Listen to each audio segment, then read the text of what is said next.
All right, there we go. Okay. All you. Hello, everyone. Thanks for joining us.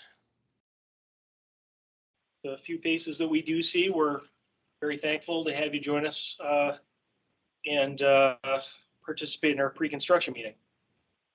So without further ado, I'll just go over some highlights. Let me advance the slide. We have issues with the battery or? Try now. There we go. Great. Okay. So we'll do introductions in a second. I'll just go over some of the other high level stuff. Again, overview of the program. We'll do the project overview. That'll be presented by the engineers. Construction, impact on transportation, both road and pedestrian traffic, parking, and then we'll do a discussion at the end if you have any questions, and then we'll close up and give you some information on contacts and just how we'll communicate with you going forward. So introductions. I'm not sure if Adam's on the line and just wants to say hello real quick. I don't think so. Okay. We weren't sure if we were gonna have him. He's in the wilderness right now camping.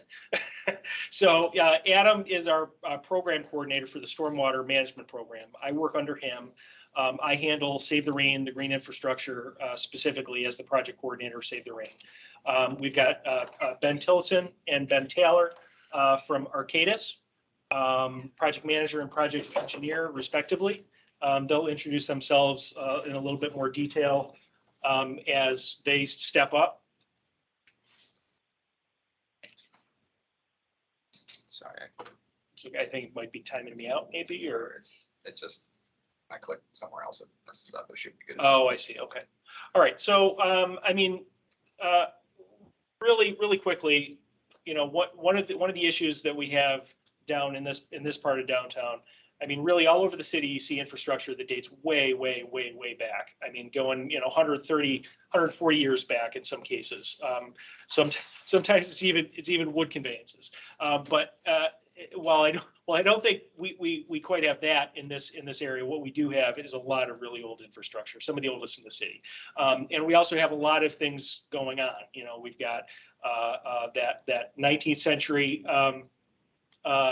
infrastructure meeting 21st century infrastructure with all of our modern day communications routed through the ground too. So long story short, it took a lot of planning, a lot of coordination with a lot of utilities, doing a lot of background preparation and testing, and that brings us to our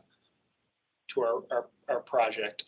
So really briefly about the reason for Save the Rain, reason for our program, our stormwater program, is combined sewer overflows, which a lot of you are going to be familiar with.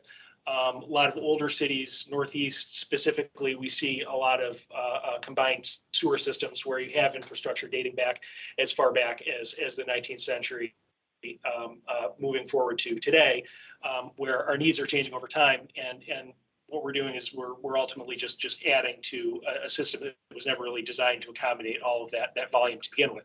So in dry weather, it tends to be okay. We tend to have the capacity that we need for sanitary flows, dry weather flows.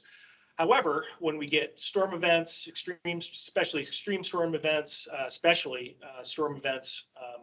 on top of snow melt in the spring, we get combined sewer overflows where the capacity is exceeded for both the combined sewage and or both sewage and stormwater, and you see relief points at the control structures at our outfalls to the tributaries to Onondaga Lake.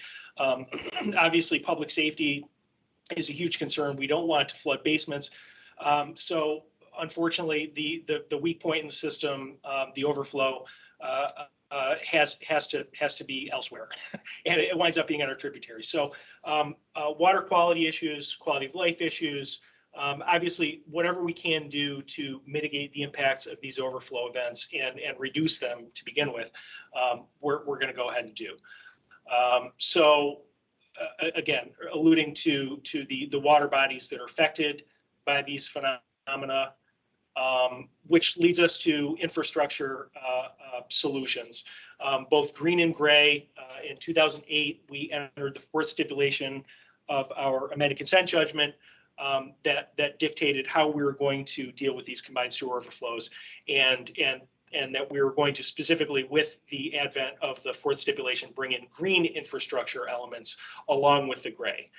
So really quickly, most of you, the sewer infrastructure that most of the public are familiar with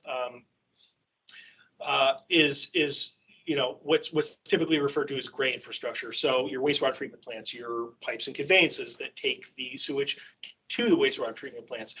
We've got large storage units that allow us to kind of shave the peak during some of these events. So that's one of the tools in our belt to kind of buy us some extra resiliency. As you can see, the costs associated with gray infrastructure are very high.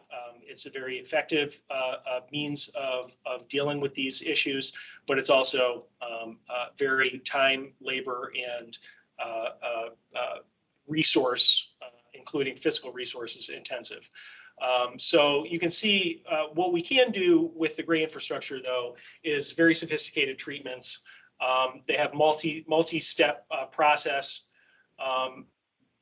that do a really good job at sending water that's essentially biologically that's safe for the environment, essentially. We did add in the early 2000s some additional treatments for both ammonia and phosphorus. Those additional treatments resulted in some fantastic improvements in water quality, and I think we see the numbers right here in the graphs, but we also see the real life repercussions of that in the secondary pictures, where we'll see huge quantities of species that were once thriving in the lake, not so for a very long time, and now we're coming to water quality that's the best it's been in 100 years, and we're seeing all of these species beginning to thrive or thriving once again. A huge quantity of improvements in the biosphere. So green infrastructure is another method of treating and improving water quality, consisting of, in most cases, what we're looking to do is either infiltrate stormwater back into the groundwater, or hold on to it a little bit longer. I refer to some storage systems. We've got gray storage systems. We've also got green storage systems that are trying to focus on shaving that peak so we don't have the overflow events. But we'll also infiltrate. We've got treatment wetlands that actually do some treatment. Some of you may have heard of wetlands in the environment as referred to as the kidneys of the environment. They do a certain level of treatment and water quality improvement in and of themselves. So just many of the functions that green infrastructure fulfills. They also have the ancillary benefits of improving aesthetics and quality of life in the community, being a great deal cheaper than some of those massive associated costs we see with green infrastructure, and effective. So a variety of green infrastructure technologies seen here. We have some bioswales down in the bottom left. You see in the Water Street corridor near City Hall.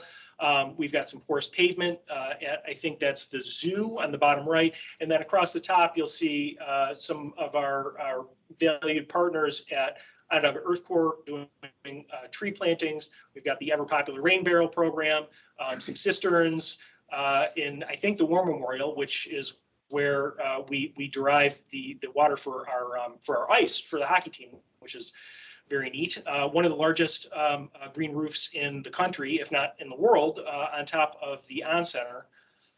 So a great deal of green and gray infrastructure working together in concert to provide these water quality improvements that we're looking for, which leads to this particular project. And I'll hand it over at this point to one of our project engineers from Arcadis, and they'll describe the particulars of this project and what we hope to achieve and how. All right.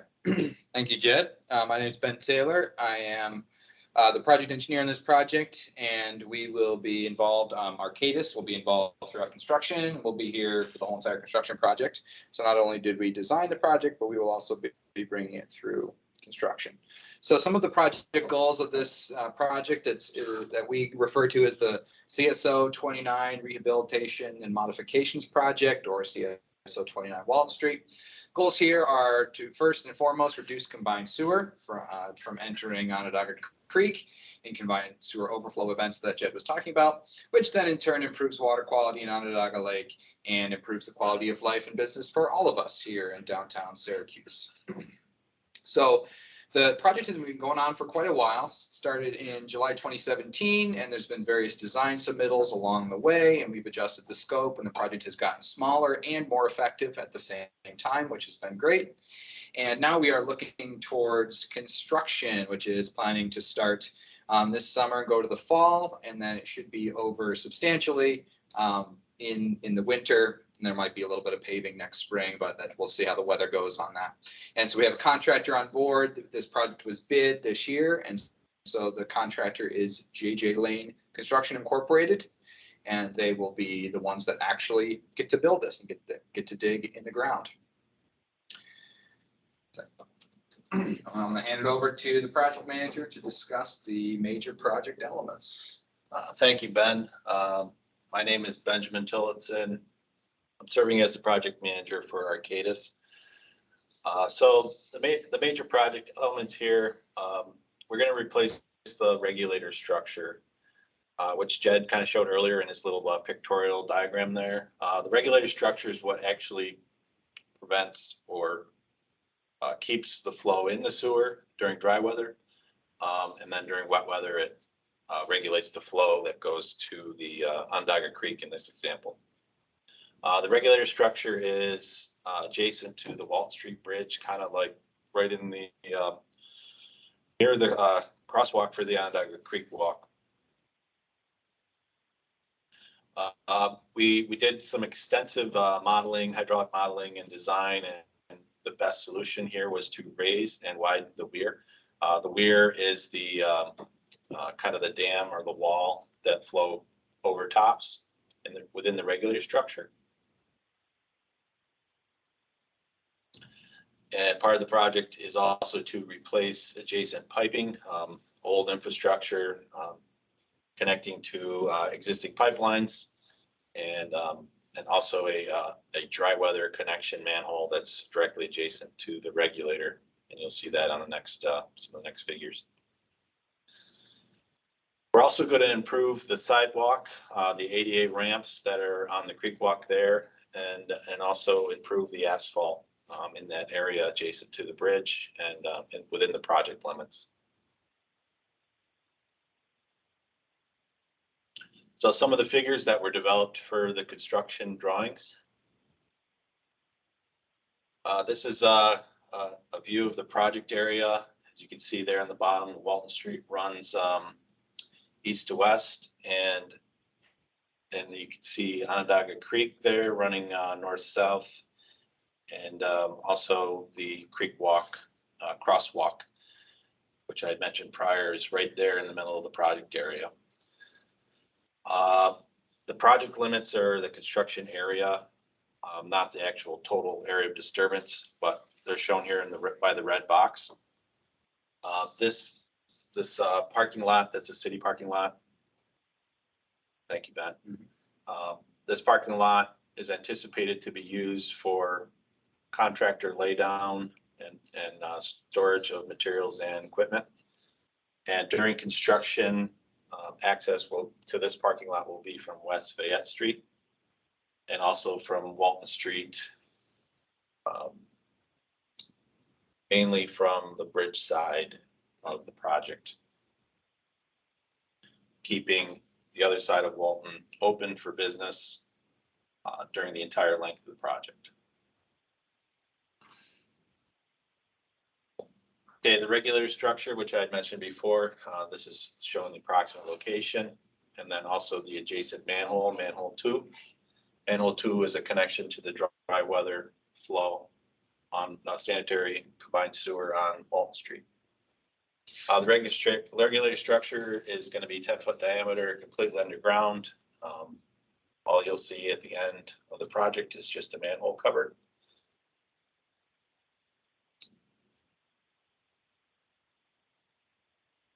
So the construction sequence, the initial phase of mobilization, excavation.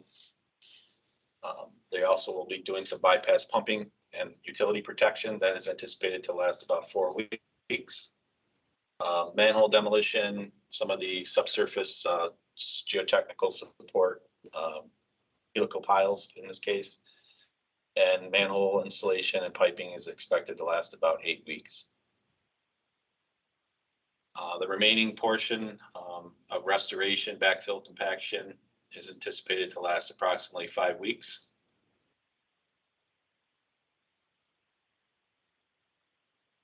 So in order to do this project in the best manner and to get it done properly, we will have to close the Walton Street Bridge.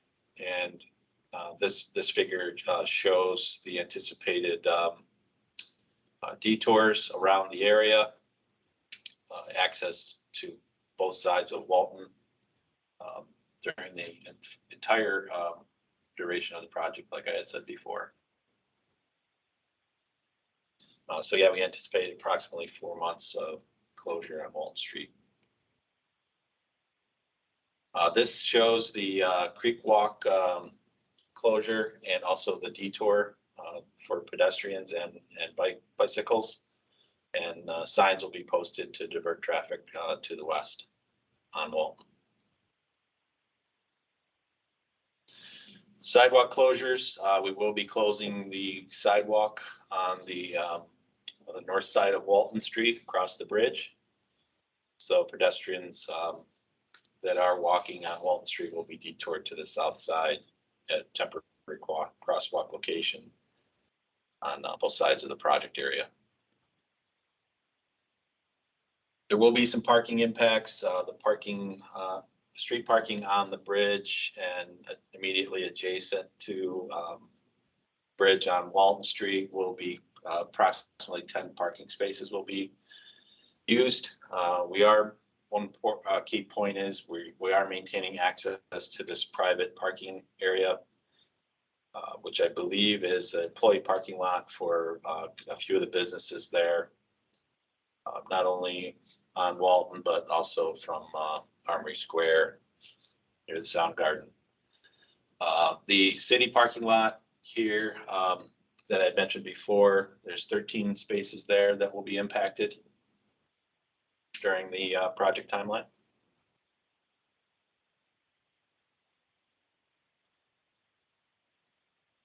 So at this point, we'd like to just open it up if anybody has any questions, comments.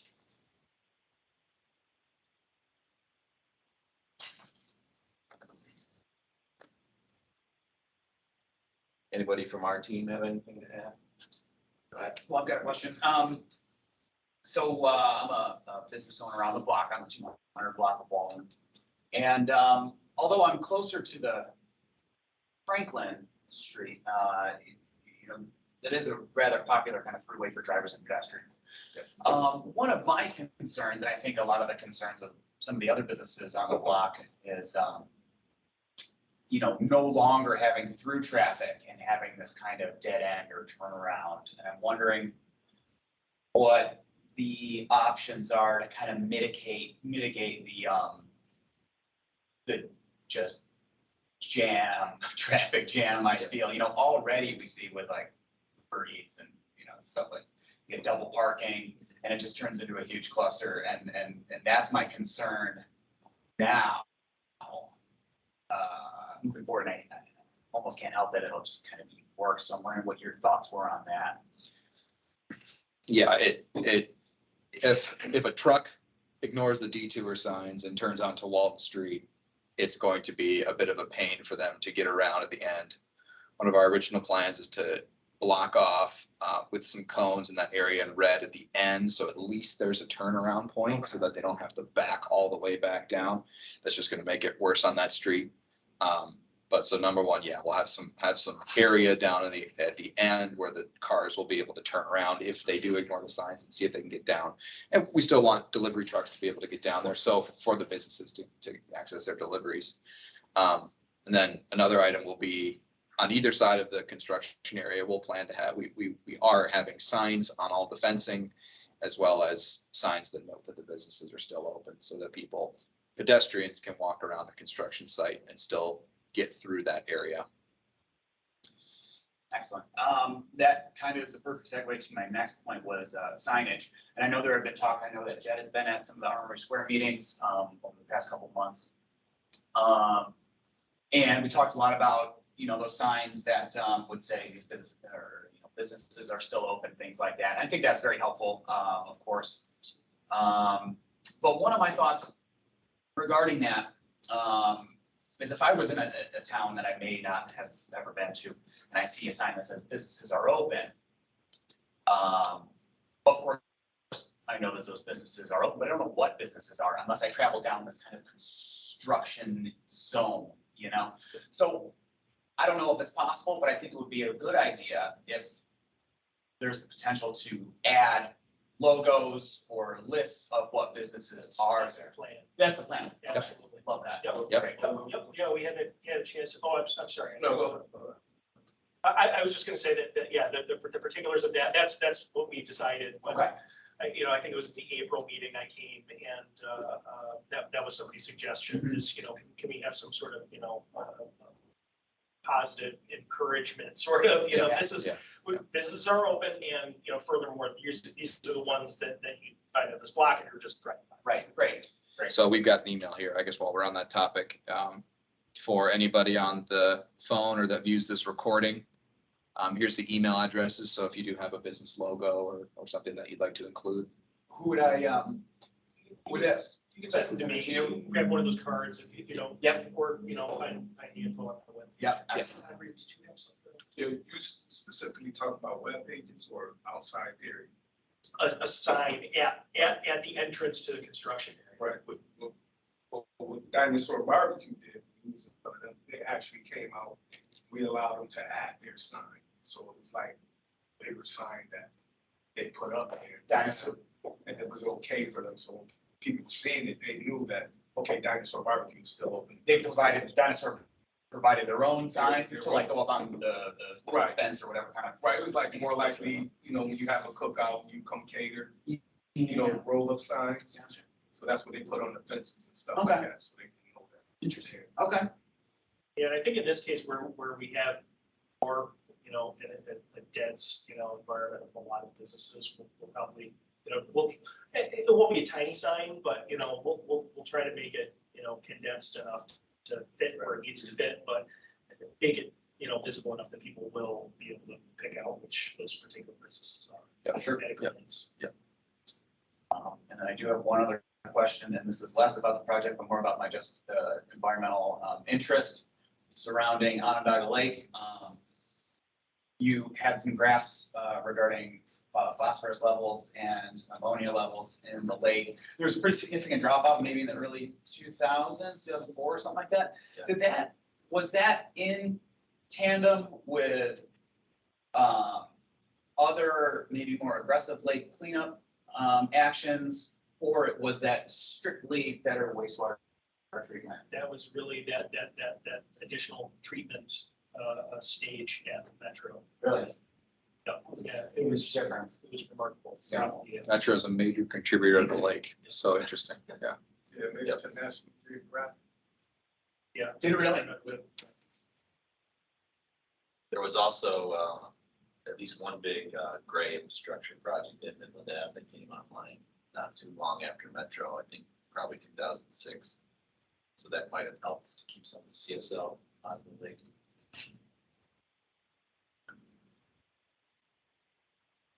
Yeah, very cool.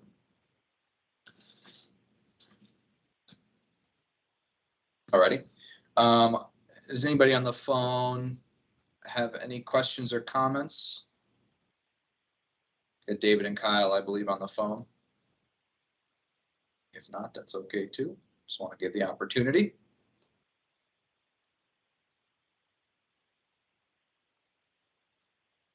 I have one question. This is Kyle from Kasai. Are we looking at 7 days a week of work or normal Monday through Friday? Yeah, this will be normal Monday through Friday. I believe our construction hours, we have to finalize this with the contractor, but we're aiming for 7 to 3-ish in the afternoon. No Saturday and Sunday work.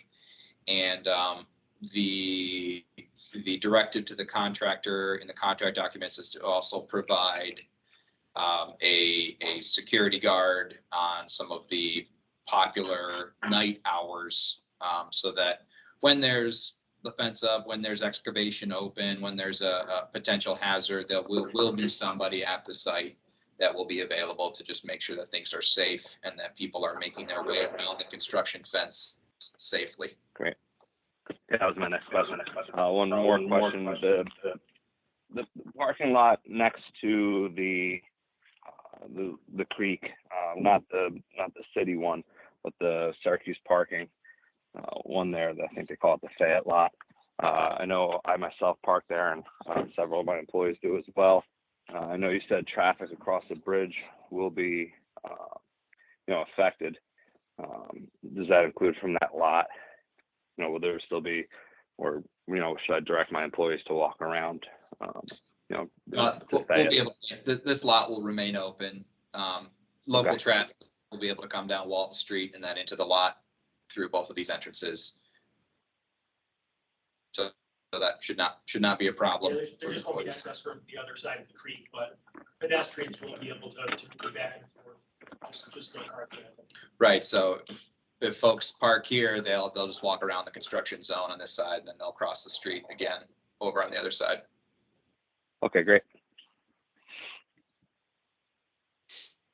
Hey, Ben, this is John. Just good point on the security fencing. It's not the flimsy orange construction fencing. This is metal chain link fencing with locked gates at the end of the workday. Is that correct?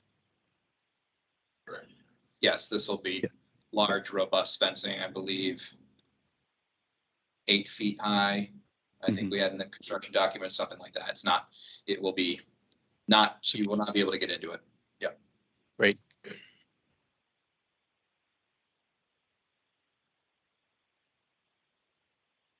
Thanks for the question, Kyle.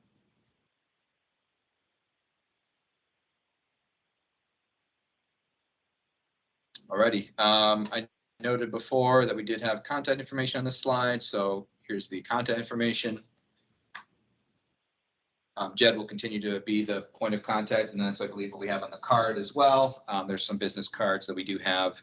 I guess that's another note, is that construction staff and inspector staff will have cards available for folks, just pedestrians that are walking around. If anybody's interested in the project, there will be a project sign out that'll have a QR code that can go to the Save the Rain website, just like on these cards. They'll have the contact information on there for the county if needed, if people have comments. So we will continue to collect comments as needed throughout the pre-construction and construction phase.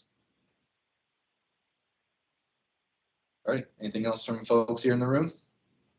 Okay, thank you everybody for your time today. I will end the recording now and appreciate your time. Have an excellent day. Thanks, everyone. Thanks for having